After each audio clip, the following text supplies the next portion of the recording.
주님 감사합니다. 이 시간도 주님 듣기 원합니다. 주님 말씀해 주시고 시간의 말씀 전하고 모든 해가 안에 어둠의 것을 돌게 하며 강팍하고 완악한 난 대적하여 높아진 모든 영광을 넘기고 예수님 이름으로 세대로 떠나갈지어다. 생명난 이곳에 환영을 초청하고 모셔드리고 이제 오지 않은 영광으로 임하시고 다스리시고 충만케 하시며 주의 나라에 임하여 주시고 뜻이 하나서 이루어진 것 같이 땅에서 이루어지며 주께서 예배하신 80명 안에 30배, 60배, 100배 차오 넘치 열매 가득하도록 이 시간 주장하시고 쌓여 주옵소서. 이제 빛 가운데 예수님의 그림만 증거도 계시되 드러나시고 나타나시고 나오니 예수님 홀로 영광 받으시고 찬양 받으시며 계시하시며 나타내시며 주의 영광을 드러내시고 역사해 주옵소서. 모든 영광과 존귀와 찬양 예수님께 올려드리오니 주님 홀로 영광 받으시고 찬양 받으시고 나타내 주옵소서. 감사합니다. 주님 감사합니다. 주님 영광 받으시옵소서. 감사합니다. 모든 영광 주님께 올려드립니다. 모든 영광 주님께 올려드립니다. 감사합니다. 예수님 이름으로 기도합니다. 네. 이 요나라는 사람은 우리가 잘 아는 것처럼 이 불순종해서 하나님께 심판을 받아서 오늘 읽은 본문에는 나오지 않았지만 후에 나보면은 나오는 것은 뭐냐면 이 고래 뱃속에서 3일을 지내고 나중에 깨닫고 이제 하나님의 사명을 감당하는 그런 선지자로 알려져 있죠. 그래서 요나는 원래 이 직분이 선지자입니다. 선지자는 여러분들에게도 전에 소개를 했듯이 제사장과 대제사장과 선지자는 이렇게 좀 반대적인 의미가 있다고 했죠. 제사장은 인간의 대변자로서 하나님께 나아가는 사람이고 선지자는 예언자랑 비슷해요. 똑같아요. 프로페트라고 해서 이 선지자는 하나님의 대변자로서 인간에게 나아가는 사람이에요. 그래서 이 선지자 요나는 하나님의 대변자로서 일을 했던 사람이에요. 그런데 우리가 잘 알듯이 이 사람은 불순종해서 오늘 나오는 사건은 뭐냐면 이 배를 타고 가는데 이 시작도 오늘 읽은 본문은 불과 1장에서 얼마 되지 않은 구절이어서 1장 1절을 딱 이렇게 펴서 읽기 시작하면 어떤 내용이냐면 하나님이 너는 니느웨로 가라 딱 했는데 지금의 테시스라고 하는 이 다시스로 가버리는 거죠. 그래서 하나님께 불순종을 하는 겁니다. 다시 말하면 자기의 어떤 뜻과 계획대로 움직이는 거죠. 선지자가 하나님의 대변자로서 인간에게 나가야 되는데 하나님의 명령에 불순종하고 나가는 모습이죠. 그래서 어떻게 됐어요? 배를 타고 가는데 풍랑이 일어버리죠. 그래서 풍랑이 그 배에 탄 모든 사람까지 다 죽이려고 하는 상황이 된 거예요. 오늘 읽은 본문은 그 상황 속에서 이 당시에 또 지금의 모든 저주 아래 있는 세상 사람들의 기본이 되는 사상이 드러나 있어요. 그 뭐냐면 저주나 심판 앞에서 무언가를 대가를 치러야 하는 무언가의 희생을 바쳤을 때 하나님의 신의 분노가 잠잠케 되는 어떤 일반적인 세상 사람들의 또 어떤 면에서는 야훼를 섬기는 사람들도 즉 율법 아래 있는 사람들의 그 원칙이죠. 다시 말하면 율법 아래서는 이 하나님의 진노나 심판을 잠재울 수 있는 길은 절대적인 그 심판에 대한 대가를 지불해야 됩니다. 그 대가가 뭐냐면 죽음이에요. 전에도 말씀드렸죠. 율법은 명확하게 제시하는 이 원리가 뭐냐면 죄의 삭은 사망이다. 그러니까 죄에 대한 대가는 징역살이를 하는 것도 아니고 벌금형도 아니고 뭐 매를 맞는 것도 아니에요. 그냥 죽어야 됩니다. 누군가가 죽어야 됩니다. 그것이 최초로 드러난 원리가 뭐예요? 율법이 오기 전에도 이미 그 원리는 있었어요. 뭐냐면은 처음에 인간이 죄를 지었을 때 하나님은 동물의 가죽을 인간에게 선사하셨다. 그게 뭡니까? 동물의 가죽이란 어떤 매개체를 의미하는 게 아니에요. 그것은 어떤 매체를 의미하는 게 아니라 뭔가를 전제됨을 얘기하는 거예요. 그게 뭐냐면 sacrifice, 죽음을 전제하는, 희생을 전제하는 거예요. 그러니까 어떤 죄에 대한 대가가 치러지는 것은 죽음이 따르는 겁니다. 심판에 대해서 그 심판을 잠재울 수 있는 대가는 죽음이에요. 어떤 것도 심판을 대체할 수 없어요. 생명이 지불이 돼야 돼요. 페이가 이루어져야 돼요. 생명에 대해서. 중요한 것은 요나가 이 불순종함으로 이 일어난 사건이 뭐냐면 심판이에요. 지금 여러분이 오늘 본문에서 보게 되는 큰 풍랑이 일고 사람을 죽일 것 같은 그런 큰 문제가 생기는 것은 바로 불순종에 대한 대가예요. 온 인류가 이런 문제에 빠져 있었다고 보시면 됩니다. 모든 인류는 이 불순종함으로 인한 문제 가운데 빠져 있었어요. 어떤 면에서는 지금 요나의 모습은 온 인류의 모습이에요. 아담으로부터 시작된, 이따가 있겠지만 로마서 5장에서 언급되는 것처럼 한 사람의 범죄로 모든 사람이 불의함에 이르렀고, 한 사람의 범죄로 모든 사람이 죄에 이르렀고, 한 사람의 불순종으로 순종하지 아니함으로 모든 사람이 불의함에 이르렀다. 반대로 우리가 아는 것처럼 결론적인 얘기는 한 사람 예수 그리스도의 순종으로 모든 사람이 의에 이르렀다. 중요한 것은 한 사람이에요. 대표자예요. 여러분들은 항상 성경을 너무 오해하는 것은 나라는 한 개인에게 너무 매여 있어요. 내가 그렇게 중요하다고 생각합니까? 내가 그렇게 중요하다고 생각하니까 인간은 교만해지는 거예요. 왜냐하면 내가 중심이라고 생각하니까 내가 세상을 구하고 내가 구원자가 되고 내가 모든 걸 할 수 있다고 생각하는 거예요. 그게 아니에요. 한 사람 때문에 여러분이 죄인이 된 거지, 여러분의 시시껄렁한 죄 때문에 심지어 여러분이 살인을 저지른다 해도 여러분이 그것 때문에 죄인이었던 게 아니에요. 본질적으로 인간은 죄인이에요. 근데 그게 여러분이 뭔가를 했기 때문에, 극단적 죄를 지었기 때문에 여러분이 죄인이라고 얘기하는 게 아니에요. 다 결국에는 전가의 의미예요.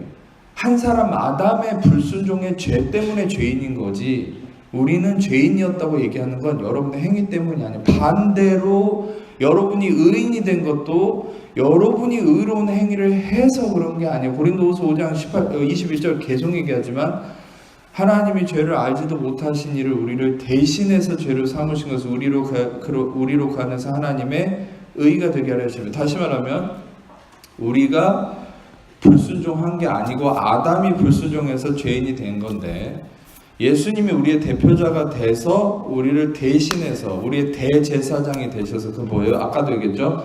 이걸 잘 기억하세요. 대제사장은 인간을 대신해서 하나님께 나간다. 인간을 대신해서 예수님이 우리를 대신해서 화목 제물이 되셔서, 대제사장이시지만 또한 화목 제물이 되셔서 그분이 희생 제물로서 하나님께 나아가서 그분이 제물이 되시고, 흠도 없고 점도 없는 어린 양의 이 희생 제물이 되셔서 그분이 제물로서 한 번의 속죄로 영원한 제사를 드리시고 다시 속죄할 일이 없게 하는 히브리서 10장의 말씀처럼 완전한 이 죄사함을 이루셨다. 그리고 그분이 완전한 죄사함을 대표자로서 이루셨기 때문에 더 이상 여러분들의 어떤 경건성이나 행위나 여러분의 완전함이 여러분을 의에 이르게 하는 게 아니라 예수 그리스도 그분의 한 번의 영원한 속죄로 인해서만 의로워지는 거. 아멘. 근데 여러분, 이 개념이 불분명하기 때문에 여전히 내 순종, 내 불순종, 여기 갇혀 있는 거예요. 다시 말하면 여러분들이 그리스도 안에 있는 성도들의 순종과 불순종, 순종과 불순종의 의미는 여러분들은 인풋이 되는 의미가 아니라고 했죠. 여러분들의 순종과 불순종은 아웃풋이에요. 그럼 여러분의 순종은 무엇의 아웃풋이냐? 은혜가 쌓인 자의, 은혜가 임한 자, 그리스도의 은혜가 임하면 순종이 결과로 나타나고, 은혜가 부족하면 불순종이 되는 거예요. 율법 아래 있을 때는 여러분들에게 인풋으로서 여러분에게 순종을 요구했어요. 율법은 왜입니까? 율법은 여러분들이 순종할 수 없음을 알고 요구하는 거예요. 왜? 율법은 여러분을 범죄하게 해야 되니까. 율법이 온 것은 범죄하게 하려 함이라. 로마서 5장 20절에 그러나 죄가 더한 곳에 은혜가 더 넘친다고 얘기했죠. 율법이 온 것은 목적이 범죄를 더하게 하려 함이라 했어요. 왜냐하면 율법의 온 목적은 여러분을 지켜서 의롭다 하게 하려고 한 게 아니라 인간이 하도 하나님 앞에서 교만하고 자기 행위를 가지고 하나님께 나아갔기 때문에 하나님은 율법을 통해서 인간의 행위가 아무것도 아님을 깨닫게 하고 인간을 처절하게 실패에 이르게 하려는 목적이에요. 그게 디자인된 거예요. 그래서 하나님의 디자인된 계획, 플랜이 뭐예요? 그것은 율법을 통해서 인간이 아무것도 순종할 수 없는 자라는 걸 깨닫고 인간이 다시금 자기의 존재의 실존을 깨달은 가운데서 무엇을 갈망하게 하려는 거예요? 그리스도의 순종만이 온전한 의로움이다라는 걸 깨닫게 하려는 거예요. 아멘.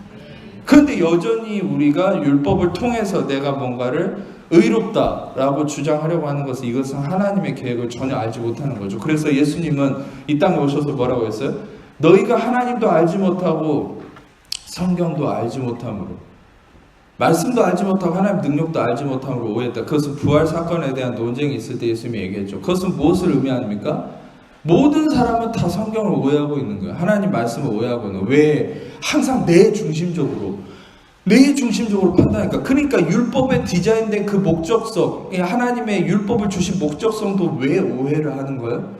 항상 내 중심, 항상 내가 순종했나 못했나, 내가 구원을 이루나 못 받았나, 나. 그게 여러분 왜 인간이 결국 자기 자신한테 매여있는 줄 아세요? 그것은 아담이 선악과를 먹었기 때문에. 바로 선악과를 먹었다는 의미가 뭐냐? 제가 예전에 제 설교를 매번 계속 듣지만 제 설교를 들으면서 다시금 깨달았던 아주 놀라운 원리가 하나 있는데, 동화가 여러분을 너무나 이 복음에 대한 이해를 해치는 거예요. 선악과를 독사가 먹은 걸로 착각하는 거예요. 선악과는 독사과가 아니에요. 무슨 백설공주가 독사가 먹은 것처럼 그 백설공주라는 동화를 무시하는 게 아니라, 백설공주라는 동화를 읽으니까 자꾸 선악과를 무슨 복숭아다, 사과다 이렇게 착각하고 저런 열매를 먹으면 안 된다 이렇게 착각하는데 그게 아니에요. 선악과라는 것은 상징적인, 물론 그 당시에는 어떤 열매로서 하나님이 역사하셨겠지만, 일을 하셨겠지만 그 자체는 무언가를 나타내는 거예요. 선악과는 뭐예요? 이 선과 악을 아는 거예요. 인간은 전에도 원리로 얘기했듯이 하나님의 선하심 안에만, 그것이 지금 우리에게 실체화되죠. 그게 뭐냐면 성경에서 신약에서 가장 많이 등장하는 구절 중에 하나가 in Christ라는 말이에요. in Christ.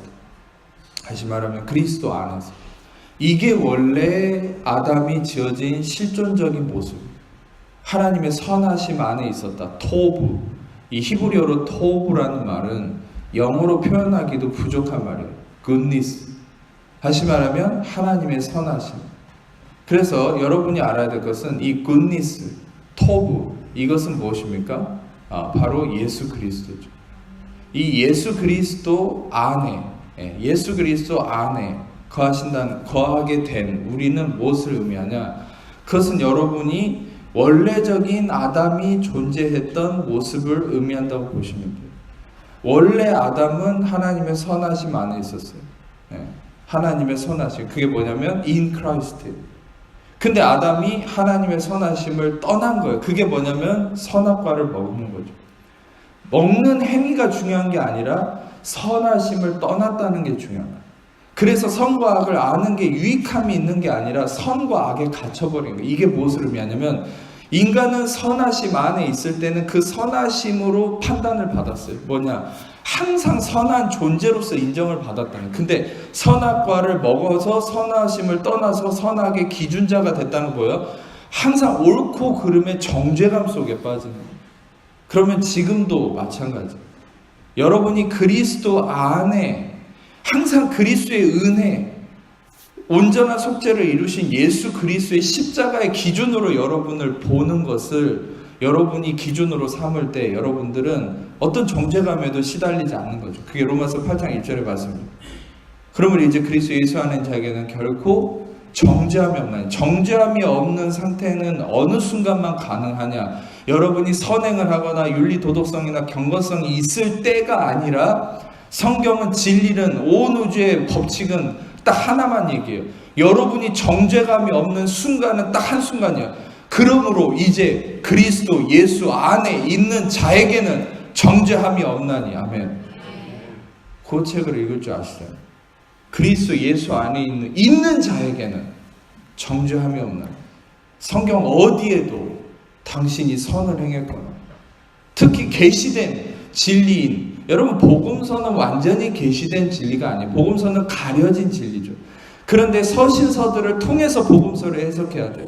근데 복음서에 예수님이 하신 말씀들을 어렴풋이 해석해가지고 예수님이 선을 행해야 된다라고 얘기했기 때문에 우리도 선을 통해서 구원을 얻는다. 그것은 굉장히 오해하는 거예요.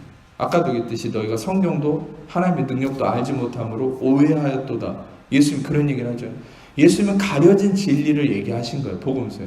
그러면 우리는 계시된 진리인 바울이나 이런 사도들을 통한 계시된 서신서들을 통해서 그걸 해석해야 되는데, 여러분들이 알아야 될 것은 성경 어디에도 우리의 정죄함이 없는, 우리의 구원과 죄사함의 온전함은 경건성이야 윤리 도덕성이야 여러분의 행함이 아니에요. 여러분의 행함은 결론이죠. 결과물이죠. 여러분의 행함이 아니라 그리스도의 행하심과 순종하심이 여러분 안에 쌓여갈 때 여러분들의 선함이 열매로서 나타나는 거지. 여러분이 선함을 위해서 노력하는 순간부터 여러분들은 율법의 행위에 빠져서 여러분들은 더욱더 정죄감으로 이끌려가는 거예요. 여러분들이 그건 더 잘하실 거예요. 왜냐? 여러분이 뭔가를 하려고 할수록 항상 그 양심이나 모든 말씀 자체가 여러분을 정죄하는 거예요. 내가 오늘 이걸 해야지, 내일부터 이걸 해야지. 그러면 어떻게 되는 줄 아세요? 그 원칙이, 여러분이 세운 그 플랜이 여러분들을 하루하루 매 순간 너 그거 했냐? 못했으면 죄인으로 취급해버려요. 여러분, 그래서 우리는 더욱더 나락으로 떨어지는 좌절감 속에서. 중요한 것은 뭐예요? 항상 우리는 정죄함이 없는 것은 그리스도 안에 있을 때. 그리스도 안에 있다는 것은 뭐예요? 항상 막연히 그냥 성화에 그려진 예수님만 생각하는 게 아니라 예수님이 하신 완전한 속죄, 대가 지불을 의지하는 거예요. 왜 대가 지불을 자꾸 의지하는 거냐? 그것은 여러분, 아까도 얘기했듯이 아담의 불순종으로 모든 인류가 저주 아래 갇혔기 때문에 예수 그리스도의 순종하심의 십자가로 대속하심으로 우리는 다시 선하심으로 옮겨졌잖아요. 여러분들이 아무리 잘못 생각하고 살아도 저는 말씀을 통해서 여러분의 실존, 지금 여러분의 진짜 리얼 아이덴티티와 진짜 여러분의 현재 속해진 완전한 위치를 얘기해 드릴 수 있는데, 그게 뭐냐면 여러분이 불순종을 했든 지금 율법에 빠져있든 어떤 상태든 여러분의 실존은 여러분은 in Christ입니다. 아멘. 여러분이 예수 그리스도가 나의 죄사함의 구주라고 믿어지는 분들이라면, 택하심 받고 구원받은 자들이라면 여러분들은 지금 예수 안에 있어요. 아멘. 이걸 깨달으면 되는 거예요. 내가 예수 안에 있는 자다. 예수 안에 있다는 게 뭐예요? 계속 얘기하듯이 로마서 8장 1절을 기억하세요. 예수 안에 있다는 거 여러분에게는 어떤 정죄함도 없다는 거예요. 여러분에게는 누구도 여러분의 희생이나 여러분의 어떤 대가 지불을 요구할 수 없다는 말이에요. 근데 우리는 하루하루 육신에게 속아서, 마귀에게 속아서 그 마귀가 율법을 가지고 여러분을 학대하는 거예요. 그게 뭐냐면 너 이것도 해야지, 저것도 해야지, 너 그거 잘못했잖아, 그러니까 네가 대가를 치러야지. 이런 식의 개념이 되면 어떻게 되는 거예요? 우리는 예수님의 십자가의 속죄를 잃어버리고 다시금 내가 속죄하려는 이런 어리석은 불쌍한 삶을 살게 돼요. 그게 뭐예요? 우리가 그것은 예수 그리스도의 십자가를 욕되게 하는 거예요. 갈라디아서 2장 21절은 명확하게 얘기하고 있죠. 무릇 너희가 너에게 의롭게 되는 것이 율법으로 말미암았으면 그리스도께서 헛되이 죽은 것이 된다. 그렇게 얘기하고 있어요. 여러분, 갈라디아서 2장 20절을 뭐예요? 여러분이 가장 많이 외우는 거죠. 내가 그리스도와 함께 십자가에 못 박혀 죽었나니 이제는 내가 산 것도 아니고 오직 내 안에 그리스도께서 사신 거지. 이제 내가 육체가 사는 것은 나를 살아 나를 위하여 자기 몸으로 오신 하나님의 아들을 믿는 믿음 안에 사는 것이다. 그런데 그 십자가의 온전한 고백 바로 다음에 바울은 뭐라고 하고 있어요? 의롭게 되는 것이 십자가로 말미암은 건데, 의롭게 되는 것을 율법의 너의 행위로 삼는다면 너희가 이 예수님의 십자가로만 의롭게 되었음에도 불구하고 여전히 너의 행위와 경건성과 너의 윤리 도덕성과 너의 어떠함으로 의로움을 삼으려 하면 너는 그리스도의 십자가를 헛되게 만드는 것이다. 여러분, 어떤 면에서 우리는 늘 이 위기 속에 산다고 했잖아요. 여러분이 단순히 예수 믿고 난 교회 다니고 예배드리고 성탄절에 예배 왔으니까 됐어, 그게 중요한 게 아니에요. 매일의 삶 속에서 여러분이 진짜 예수님의 십자가 속죄함을 믿고 여러분이 진짜 예수로 말미암아서 많이, 제가 단어 하나로 여러분 굉장히 큰 강조점을 찍는 겁니다. 예수 그리스도의 십자가로 많이 의롭다함을 얻었다는 확신이 있는가를 보세요. 근데 우리는 맨날 그 도전에 있는 거예요. 사단이 그걸 속이는 거예요. 예수님의 십자가로 많이 아니라 너는 너의 행위와 경건성과 너의 어떠함으로도 너는 의로워져야 돼 라고 얘기하는 게 갈라디아 교회 초대교회 이단들이, 율법주의자 이단들이 교회를 속이는 원리라고 했잖아요. 여러분, 그건 이단이에요. 헤레스라고 하는 이단이란 말입니다. 율법주의를 주장하는 것은. 인간이 완전한 예수 그리스도의 은혜만이 아니라 그 은혜에다가 인간의 행위를 껴넣어서 너가 이것도 해야지 저것도 해야지 그래서만이 너는 의로워질 수 있어 라고 얘기하는 건 이단이에요. 여러분, 중요한 것은 오로지 성경은 제 목숨을 걸고 얘기할 수 있어요. 하나님의 말씀은 오직 그레이스, 오직 은혜, 카리스, 헤세드, 은혜만을 얘기하고 있어요. 아멘. 인간이 거기에 숟가락 하나도 얹을 수 없어요. 인간은 십자가에 나무 가시조차도 찔릴 수 없어요. 인간이 자기가 온 피를 다 쏟아도 티끌만큼도 죄를 사할 수 없어요. 왜? 자기 죄 때문에 죽는 것 뿐이니까. 왜 예수의 피가 우리를 사할 수 있어요? 그분만이 의로운 존재이니까. 아멘. 바울은 인텔리한 사람이었기 때문에 예수님을 죄를 알지 못한다고 표현했고, 베드로는 man of action, 행동의 사람이었기 때문에 예수님을 죄를 행하지 않는 분이라 했고, 이 요한은 man of heart, 다시 말하면 내면의 존재론적 사람이었기 때문에 예수님 안에 죄가 없다고 표현했어요. 셋 다 표현하면은 죄를 행하지도 않았고 죄가 없으면 죄를 알지도 못한 분이에요. 명확하게 히브리서에서 얘기하고 있죠. 그러나 히브리 3장에 얘기한 것처럼 죄를 알지도 못하고 죄를 행하지도 않고 죄가 없는 그분이 의인이지만 여러분을 동정하신 분이다. 동일한 시험을 받으셨기 때문에. 그러나 죄는 없으시다. 아멘. 그분만이 의인이기 때문에 그분의 피 흘림과 고통당함과 그분의 대가 지불만이 효과가 있는 거지, 여러분이 피를 다 쏟아도 티끌만큼의 죄도 사할 수 없다니까요. 이걸 인정하시길 축복합니다. 당신 스스로의 어떤 것을 해소하기 위해서 당신을 학대하고 당신을 어떻게 한다 해서 해결될 문제가 아니란 말입니다. 더 이상 당신 스스로를 학대하고 욕먹어가면서 뭔가를 대가를 치르려는 이 어리석은 행위를 그만두고 이미 예수님이 완전한 속죄를 통해서 여러분 의롭게 하시는 이 진리의 복음을 받아들이세요. 아멘. 그래야만 당신은 의롭다 한 뿐만 아니라 영혼의 완전한 자유함과 안식을 누릴 수 있는 거예요. 성탄절날 희낙낙하고 교회 나와서 와 하고 어디 명동거리나 어디 가서 와 하면은 좋은 줄 아세요? 아무것도 없어요. 아무것도. 성탄절이 중요한 게 아니에요. 그래서 제가 절기 같은 게 중요시하지 않는다 했잖아요. 왜? 매 주일이 절기가 돼야 돼요. 매 주일이 부활절이고 성탄절이에요. 아멘. 매 주일이 그리스도의 대속하심의 진리가 울려 퍼져야 돼요. 왜 성탄절만, 물론 저도 그거를 맨날 보물로 삼긴 했지만 왜 성탄절 날만 마태복음에 하나님이 마리아한테 얘기했던 아들을 낳으리니 이름을 예수라라, 왜 이거는 성탄절 날만 얘기하는 거예요? 매일의 매 순간 여러분한테 그 진리가 울려 퍼져야죠. 아들이 왔는데, 그 아기가 왔는데 그 이름을 예수라라, 이는 저가 그 백성을 구원할 자다. 예슈아, 예샤, 예슈아가 뭔 말인지 아세요? 히브리어로 예어라는 말과 샤라는 말이 합쳐졌는데, 예는 이 유드와 야, 해가 합쳐진 말, 나의 야훼라는 말이에요. 샤는 구원이란 말이에요. 그래서 나의 야훼는 구원이다. 예샤. 그래서 예샤, 예슈아, 예슈아는 발음상으로 여호수아랑 똑같은 말이에요. 그래서 여호수아도 예슈아랑 똑같은 이름이 어떠면서.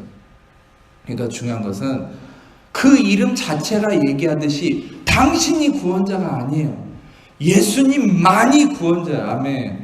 이 말이 천국 가는 의미로만 생각하지 마세요. 여러분의 매 순간에 여러분의 판단이 그렇게 돼요. 여러분 생각해 보세요. 내가 구원자가 돼서 내가 나를 학대하고 내가 올바른 행위를 통해서 의에 이르러야 된다고 착각하는 게 얼마나 많아요. 그것을 벗어나야 된다 그 말이에요. 그래서 항상 여러분 스스로가 내가 이걸 해야 되지 않나? 내가 이걸 해야 옳은 행위 아닐까? 결국 여러분들이 옳은 행위를 하는 것도 모티베이션이 되게 중요해요. 동기가. 그 동기가 마음에 하나님이 은혜를 주셔서 하나님의 감동하심 속에서 여러분들이 선을 행하면 문제가 없어요. 근데 뭔가 그 마음의 두려움과 불안함, 우울함으로 내가 이걸 해야 될 것 같은데, 이걸 해야 좀 내가 의로워질 것 같은데, 그런 동기라면 안 하는 게 나아요. 그걸 하면 할수록 갈라디아서 3장 10절을 얘기했잖아요. 그 율법이 돼버려서 어떻게 된 줄 아세요? 무릇 율법 행위에 속한 자는 저주 아래 있나니 율법책에 기록된 모든 것을 항상 행하지 않으면 저주를 받는다. 그러니까 여러분들이 무슨 행위로서 내가 인정받겠다, 의로워진다라고 생각하는 마음이 있으면 어떤 일이 생겨버리냐면 그 행위가 해놓고도 여러분의 양심을 계속 공격하는 거예요. 뭐라냐면 너 그건 안 했잖아. 너 그거는 언제 할래? 너 어제까지는 했는데 오늘은 안 했네? 내일은 할 수 있을까? 모든 것을 항상 행하는 이 율법의 저주 아래 갇혀버린다는 거죠. 갈라디아서에서 계속해서 말씀하는 것은 뭡니까? 할례를 받는 자는, 율법에 속한 자는 율법 전체를 행할 의무를 갖게 되어버린다고 얘기했어요. 여러분, 이걸 선택해야 돼요. 여러분이 행위를 붙들어서 모든 것을 항상 할 자신이 있으면 해야 되는데 모든 것을 할 자신이 없는 인간은 예수 그리스도의 선하심만 의지해야 되는 거야. 아멘. 근데 여러분 생각해 보세요. 여러분이 율법이 계명이 10계명 10개랑 613개 계명이 있거든요. 그러면은 623개를 생각해 보세요. 622개를 지키고 1개를 어기면 모든 걸 어긴 거거든요. 근데 생각해 보세요. 623개를 지켰다 해도 매 순간, 초 단위로, 초도 아니에요. 0.0001 초도 단위로 365일 매 순간 다 지킬 수 있어요? 못 지켜. 그래서 로마서 이 3장 20절과 갈라디아서 2장 16절에 명확하게 한 문장을 넣어놨어요. 성령님은. 그게 뭐라냐면 무릇 그의 육체로는 율법 앞에서 의롭다함을 얻을 육체가 없다고 그랬어요. 그의 행위로는. 인간은 누구도 그의 행위로는 율법 앞에서 의롭다함을 얻을 육체가 없다. 육체가. 그러나 오직 율법 앞에서 의롭다함을 얻을 육체는 하나밖에 없어요. 의로운 육체, 예수 그리스도. 아멘. 그래서 로마서 10장 4절을 띄워주세요. 같이 읽어보겠습니다. 시작.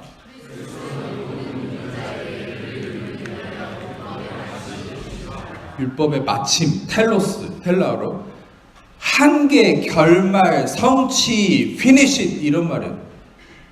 이 율법의 마침이 되셨다. 그리스도는 모든 믿는 자에게 뭘 이루려고? 의를 이루려고. 여러분의 행위와 여러분의 순종은 은혜의 결과물이지 여러분이 의를 이루기 위해서 할 수 있는 게 아무것도 없어요. 아무것도. 제발. 당신이 이런 얘기를 할 수 있죠.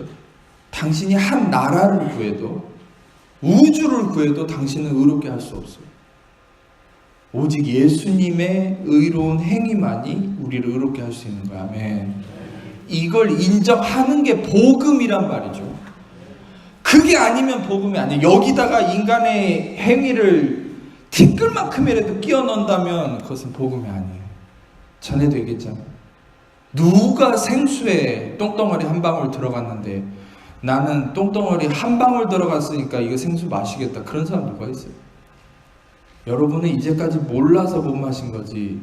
저를 통해서 은혜 복음을 듣고 이 진리를 아는 순간 절대 마실 수 없어요. 왜?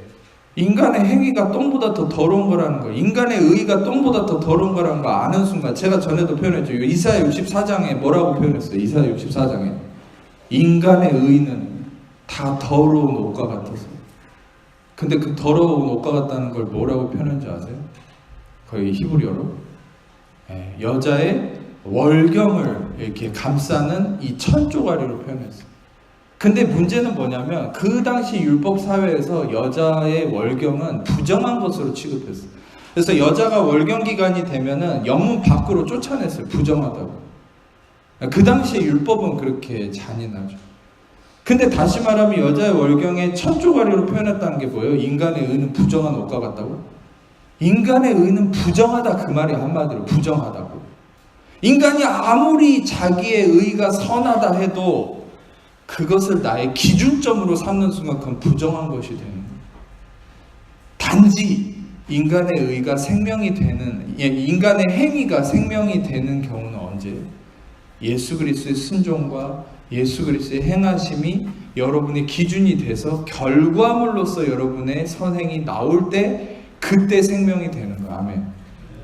그래서 목사님은 선을 행하는 걸 거부하는 분입니까? 라고 물었을 때 저는 NO라고 답하죠. 왜?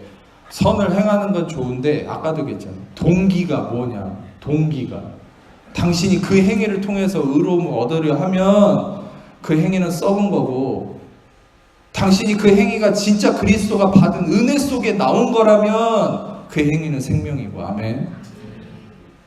전 여러분들이 이 은혜 안에서 그 행위가 표출되는 분들이라고 믿습니다.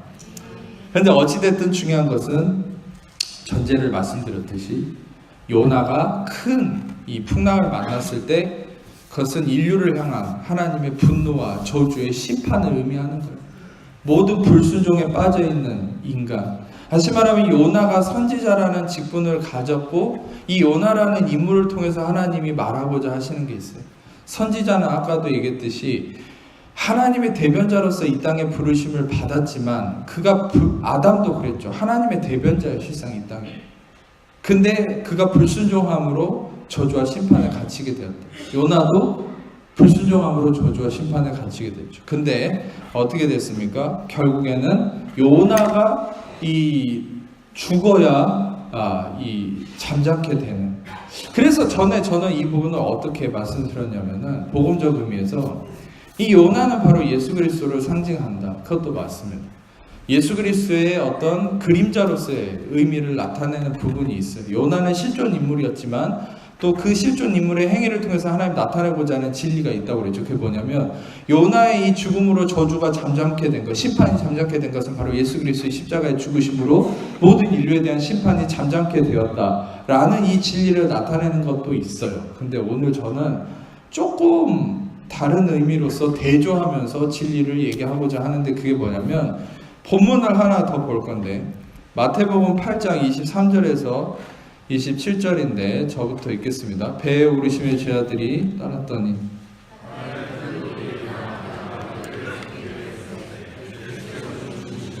그 제자들이 나와 깨우며 이르되 주여 구원하소서, 우리가 죽겠나이다.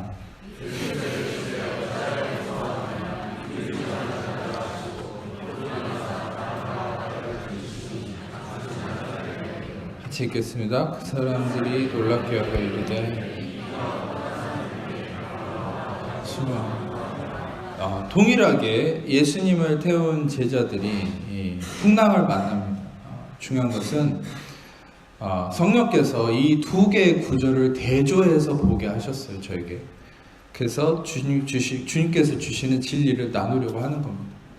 그래서 동일하게 풍랑을 만났는데, 요나의 상황은 풍랑이 왔는데 요나가 던져져서 죽어야 해결이 됐어요. 그런데 보세요.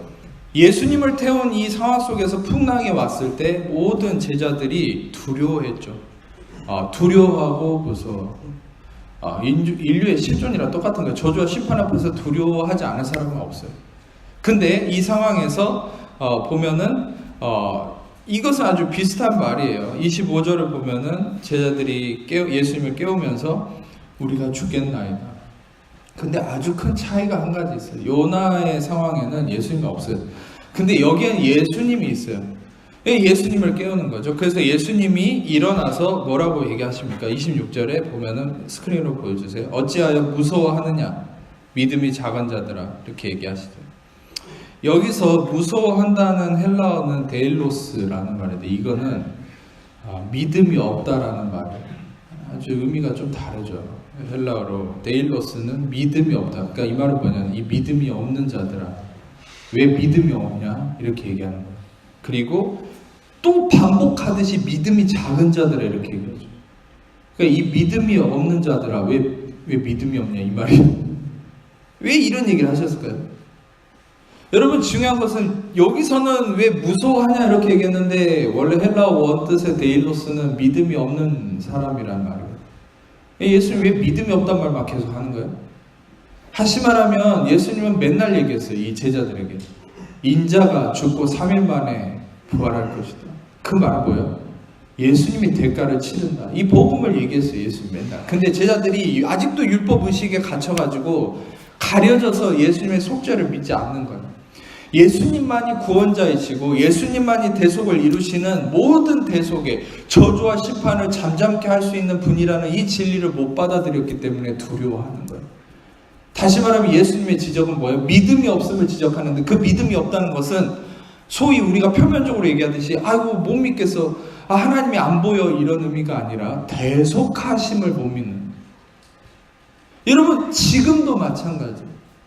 여러분이 믿고 안 믿고, 믿음이 있고 없고를 항상 우리는 무슨 기준으로 따져요? 하나님이 느껴져 안 느껴져, 하나님 나와 함께 하셔, 아니요, 이게 아니에요. 진짜 믿음의 기준이 뭔지 아세요? 대속하심을 믿냐는 거예요. 아까도 처음에 내가 얘기했잖아요.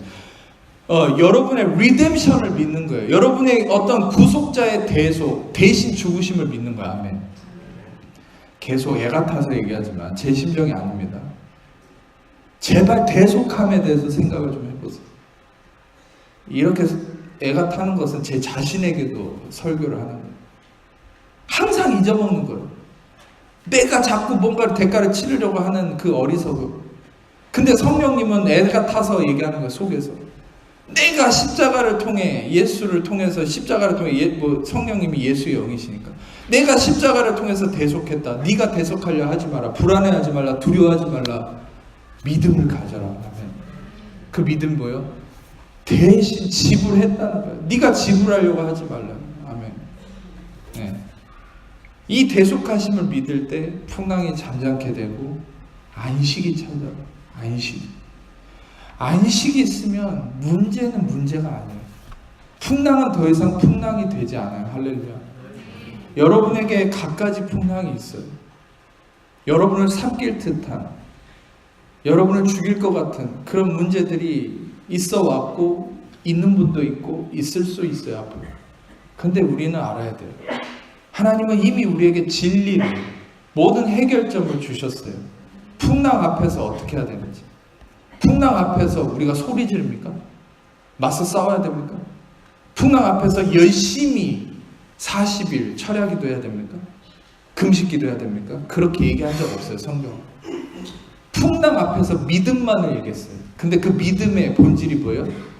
대속하심을 믿는 거예요. 대속하심. 아멘. 항상 그걸 생각하세요.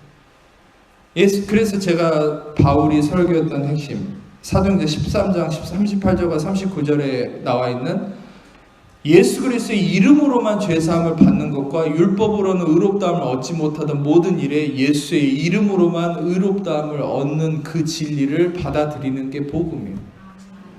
예수의 이름으로만 죄사함 받고, 그 이름으로만 율법이 아닌, 여러분의 행위가 아닌 그 예수의 행하심과 순종과 예수의 이름으로만 의롭다함이 있다라고 믿는 거, 그게 진짜 믿음이에요. 믿음. 피스티스. 이 믿음이라고 하는 이 본질이 그거예요.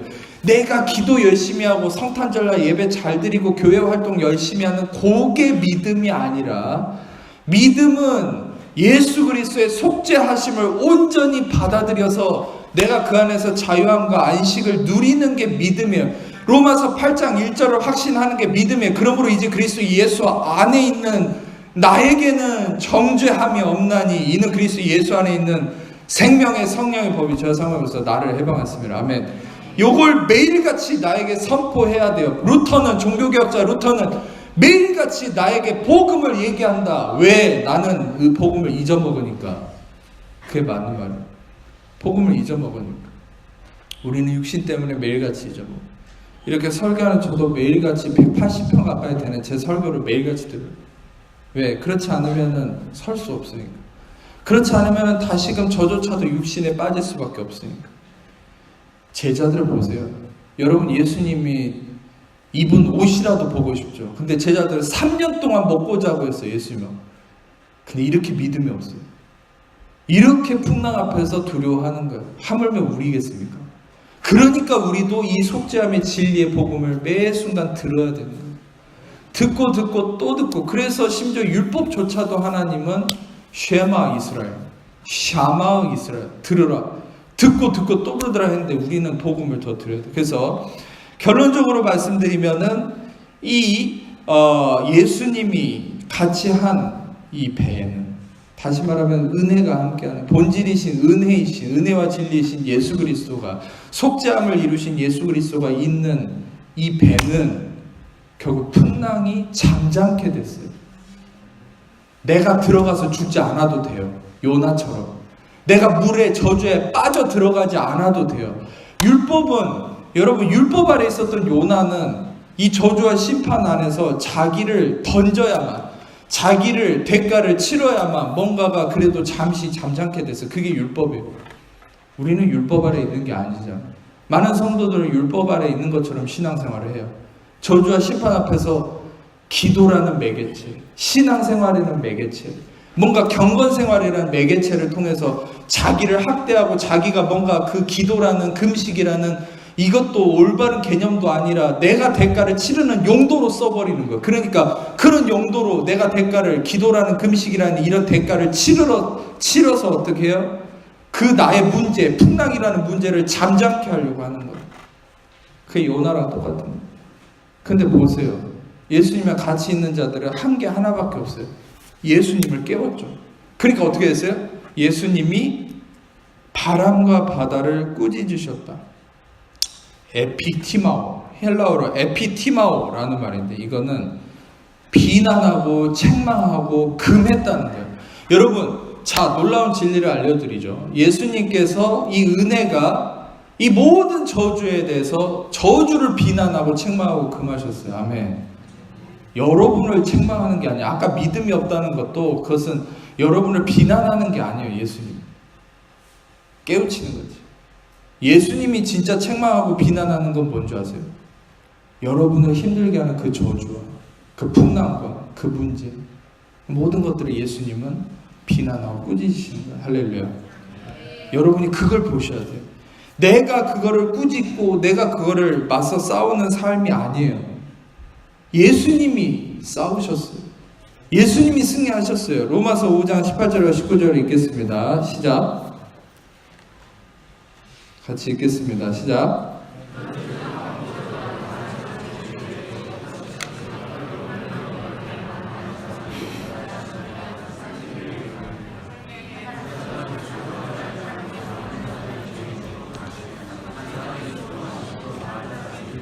한 사람의 순종, 한 사람 예수 그리스도 때문이죠. 아멘. 갈라디아 3장 13절과 14절 읽겠습니다. 시작.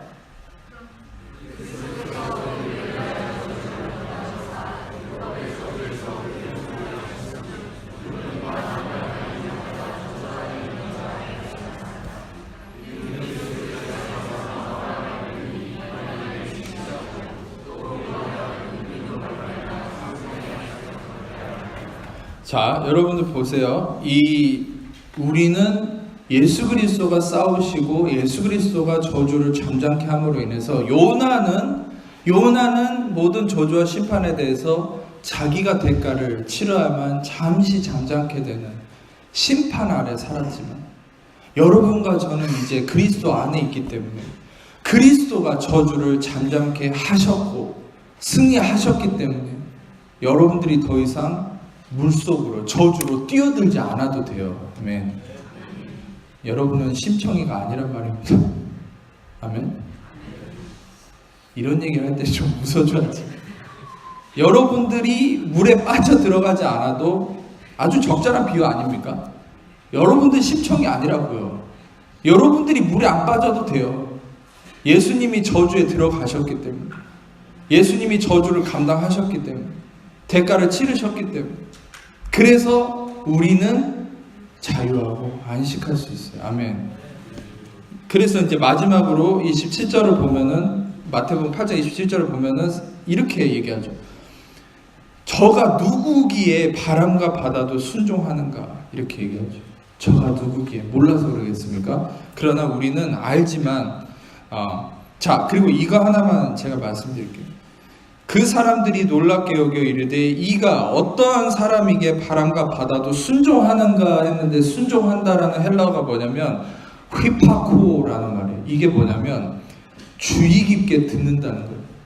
여러분, 여러분이 말하는 것은 세상이 안 들을 수 있어요. 여러분이 말하는 것은 세상이 무시할 수도 있어요. 예수님이 하신 말씀은 이 온 세상이 다 들어요. 아멘. 온 세상이 주의 깊게 들어요. 예수님의 말 한마디는 온 세상, 온 우주를 움직이는 거예요. 아멘. 그러면 우리는 어떻게 해야 돼요? 내가 하려고 하는 게 아니라 그분이 하시는 것을 믿고 그분 안에 거하는 삶을 살 때 여러분들은 그분이 이루어놓으신 진리 안에 거하는 거예요. 아멘. 그러면 이 사람들이 궁금해한다기보다 감탄한 것처럼 그가 누구기에 온 세상이 그를 주의 깊게 듣는가, 순종하는가? 누굽니까? 이사야 9장 6절 말씀 같이 읽겠습니다. 시작.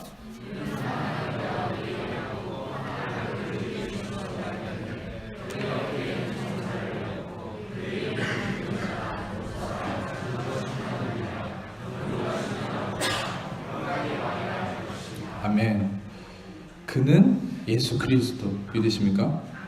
여러분과 저를 구원하신 예수 그리스도. 근데 여기서도 놀라운 진리를 하나 알려줘요. 여기 이사야 9장 6절에 그의 어깨에는 정사를 배웠다. 이 엄청난 권세를 갖고 있다는 거죠. 그런데 여기서 이 셔켐이라는 히브리어를 쓰고 있어요. 근데 단수입니다. 히브리어 단수. 한 어깨에 정사를. 온 우주의 모든 권세는 그분의 한 어깨에만 있어요. 그런데 누가복음 15장에 예수 그리스도를 상징하는 잃어버린 한 양을 찾으러 떠나는 그 목자는 예수 그리스도죠. 근데 그 목자가 그 잃어버린 양을 양 어깨에 메고 돌아오거든요. 그건 뭘 의미해요? 온 우주의 권세도 한 어깨에만 짊어졌었는데 여러분과 저를 구원할 때는 그분의 양 어깨를 다 쓰는 거예요. 어깨는 힘을 상징하는 거예요. 그것은 무엇이에요? 여러분과 저를 구원하는 것은 그분조차도 최고의 희생을 치른 거예요. 그분이 아무것도 아닌 것을 가볍게 한 게 아니에요. 예수님의 구원은 아무도 흉내를 낼 수 없지만 예수님 그분조차도 가장 어려운 사역을 하신 거예요. 아멘. 가장 어려운, 가장 위대한 희생을 치러서 우리는 값을 치르지 않아도 될 수 있는 값없는 선물을 주셨어요. 여러분에게 있어서 값없는 선물이라고 해서 이거는 값어치 없는 게 아니에요. 가장 값진 희생이 치러졌기 때문에 여러분에게 공짜로 주는 겁니다. 아멘. 여러분에게 대가를 요구할 수 없는 가장 어려운 희생을 치르신 거예요. 아멘. 그분의 은혜가 공짜라고 해서 가볍게 여기지 마세요. 제가 은혜를 얘기한다고 해서 이거를 가벼운 걸로 생각하지 마세요. 예수님도 양 어깨를 모든 힘을 다 쏟아야만 이룰 수 있는 이 구원을 그분만이 행하셨어요. 아멘. 이 구원의 영광은 누구도 흉내낼 수 없어요. 그분만이 이루셨어요. 그분만을 여러분의 기준으로 삼으십시오. 아멘. 기도하겠습니다. 아픈 곳이 있는 분들은 아픈 곳에 손을 얹고 그 위에 다 가슴에 손을 얹고 제가 여러분에서 기도하겠습니다. 사랑해 주님 감사합니다. 이 시간에도 우리의 온전한 구원자 되신 또 우리의 구원의 대속함이 되셔서 우리를 모든 것으로부터 자유케 하시고 모든 저주와 심판으로부터 구하신 예수 그리스도의 그 은혜만을 그 온전한 속죄와 온전한 순종만을 의지합니다. 나의 행위와 순종이 아닌 예수 그리스도의 온전한 순종과 행하심과 그 의로우심을 의지합니다. 이 시간에 죽으시고 부활하신 예수의 이름으로 예수의 명안에 하나님 자녀를 붙고 있는 모든 염려, 근심, 불안, 조조, 두려움, 삶의 문제, 질병, 도박의 오맹과 저주, 악함과 어둠 예수의 이름으로 떠나갈지어다. 자유케 될지어다. 머리끝 발까지 예수의 피를 뿌리고 덮노라. 주의 영광으로 다스리시고 임하여 주옵소서. 주님 감사합니다. 예수의 이름으로 복부의 모든 복통도 예수의 이름으로 떠나갈지어다. 온전케 되었음을 선포합니다. 발톱의 모든 문제 예수의 이름으로 온전케 될지어다. 온전케 되었음을 선포합니다. 치질로 인한 모든 문제도 예수 이름으로 온전케 될지어다. 온전케 되었음을 선포합니다. 등의 척추의 휘어짐으로 인한 문제도 예수 이름으로 온전케 될지어다. 온전케 되었음을 선포합니다. 뇌 신경의 문제 예수 이름으로 온전케 될지어다. 온전케 되었음을 선포합니다. 주님 감사합니다. 혀의 모든 문제들 예수 이름으로 온전케 될지어다. 온전케 되었음을 선포합니다. 감사합니다. 심장의 모든 문제, 불규칙적인 심박으로 인한 문제들 예수 이름으로 온전케 될지어다. 온전케 되었음을 선포합니다. 감사합니다. 주님 감사합니다. 심장 판막의 문제 예수 이름으로 온전케 될지어다. 온전케 되었음을 선포합니다. 감사합니다. 허리의 모든 통증 예수 이름으로 온전케 될지어다. 온전케 되었음을 선포합니다. 감사합니다. 주님 손목의 저림 예수 이름으로 떠나갈지어다. 온전케 되었음을 선포합니다. 감사합니다. 여드름으로 인한 문제들, 고민들 예수 이름으로 떠나갈지어다. 깨끗게 될지어다. 깨끗게 되었음을 선포합니다. 이빨의 모든 통증 예수 이름으로 온전케 될지어다. 온전케 되었음을 선포합니다. 감사합니다. 주님 영광 받아 주옵소서. 주님 여성의 유방의 모든 문제 온전케 될지어다. 깨끗게 될지어다. 온전케 되었음을 선포합니다. 감사합니다. 모든 영광 주님께 올려드리며 우리를 사랑하시는